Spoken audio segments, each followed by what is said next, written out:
weeks ago in my developmental psychology class, we started talking about how the television affects early childhood and even how those effects can go on to later childhood. And I got really interested in it. And so I hope after today maybe you'll have a little bit of interest in it too. I'd like to start off with a story. It's not new, and you may have heard it in the news a couple years ago. It involves a teenager named Devin Moore who committed a crime that was connected to a video game that he had played called Grand Theft Auto. According to Moore's own statement, he lunged at an officer, Arnold Strickland, grabbing his .40 caliber Glock automatic and shot Strickland twice, once in the head. Officer James Crump heard the shots and came running. Moore met him in the hallway and fired 3 shots into Crump, one of them in the head. Moore kept walking down the hallway towards the door of the emergency dispatcher. There he turned and fired 5 shots into Ace Mueller. Again, one of those shots was in the head. Along the way, Moore had grabbed a set of car keys. He went out the door to the parking lot, jumped into a police cruiser, and took off. It all took less than a minute, and 3 men were dead. After his capture, Moore is reported to have told the police that life is like a video game. Everybody's got to die sometime. It's a really disturbing trend in our society that kids have gotten so used to this violence that they just do it without even thinking about it. So while providing children with endless hours of entertainment, the television and other violent media are also contributing to a nationwide pandemic of obesity, decreased attention span, and children desensitized to violence. So today I'd like to look at some of the research that's been done on this. So we'll begin by looking at the correlation between extensive television usage, and childhood obesity.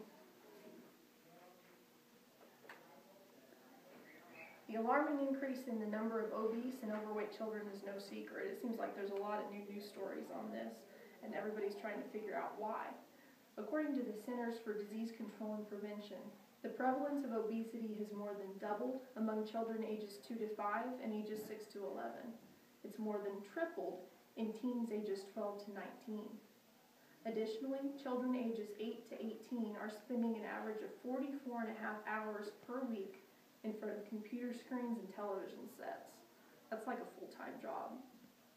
As stated by the American Psychological Association, in very young children, research has found that for every 1 hour increase in TV viewing per day, there are higher intakes of sugar-sweetened foods,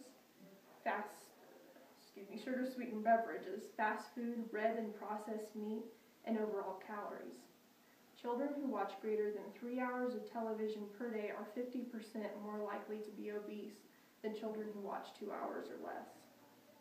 This is mainly attributed to inactivity and the effect that advertising of unhealthy food choices has on the developing minds of young children.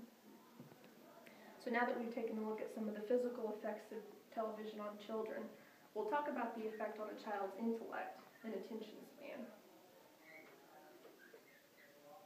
According to a study published by the American Academy of Pediatrics, there's a direct correlation between early television exposure and attentional problems in children.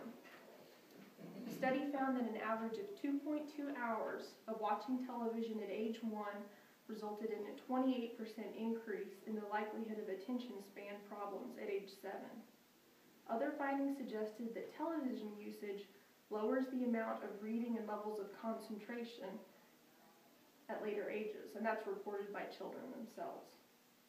The study particularly focused on television viewing during ages 1 through 3, theorizing that the environmental influence of television actually affects the number and density of neuronal synapses. So that means that it actually affects the way that their brains develop. That's scary, because that's messing with nerves in your head. On that note, let's move into television's role in the desensitization of violence so prevalent in our society. And there's a chart that's just showing the different nations and how many hours the television is on in each household. And the top one is the United States, and it's an average of 8 hours a day that it's on. In a hearing before the U.S. Senate, Dr. Dale Kunkel, a professor at the University of Arizona, said that there are 3 primary categories of this effect.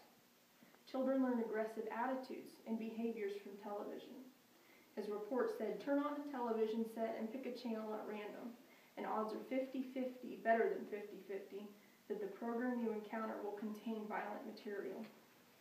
53% of these shows depict lethal acts, and 25% show how to use a gun. Television also desensitizes children to victims of violence. Television violence is sanitized and glamorized, and the short and long-term effects are kind of glossed over, so kids don't really learn what happens. Violence appears less harmful and more attractive than it really is, and role models, people that kids are supposed to look up to, are performing increasingly violent acts. Television may increase or exaggerate fears of being victimized by violence. According to the report, there is no controversy in the medical, public health, and social science communities about the risk of harmful effects from children's exposure to media violence. Today we've seen how extensive television viewing can have a massively harmful effect on children's development. It's impossible to say how many of our society's shortcomings may be attributed to children with health problems related to obesity, a desensitization to violence, and an impaired capacity to learn. Each of the problems has a proved correlation to extensive television viewing. Would you give your child a task and then set them up for failure? Well, their task is life, and a key piece of the setup for failure is the gluttonous usage of television to entertain our children. Please carefully consider the influences you allow in your child's life. As we've seen with recent shootings and acts of mass violence, it could be life or death.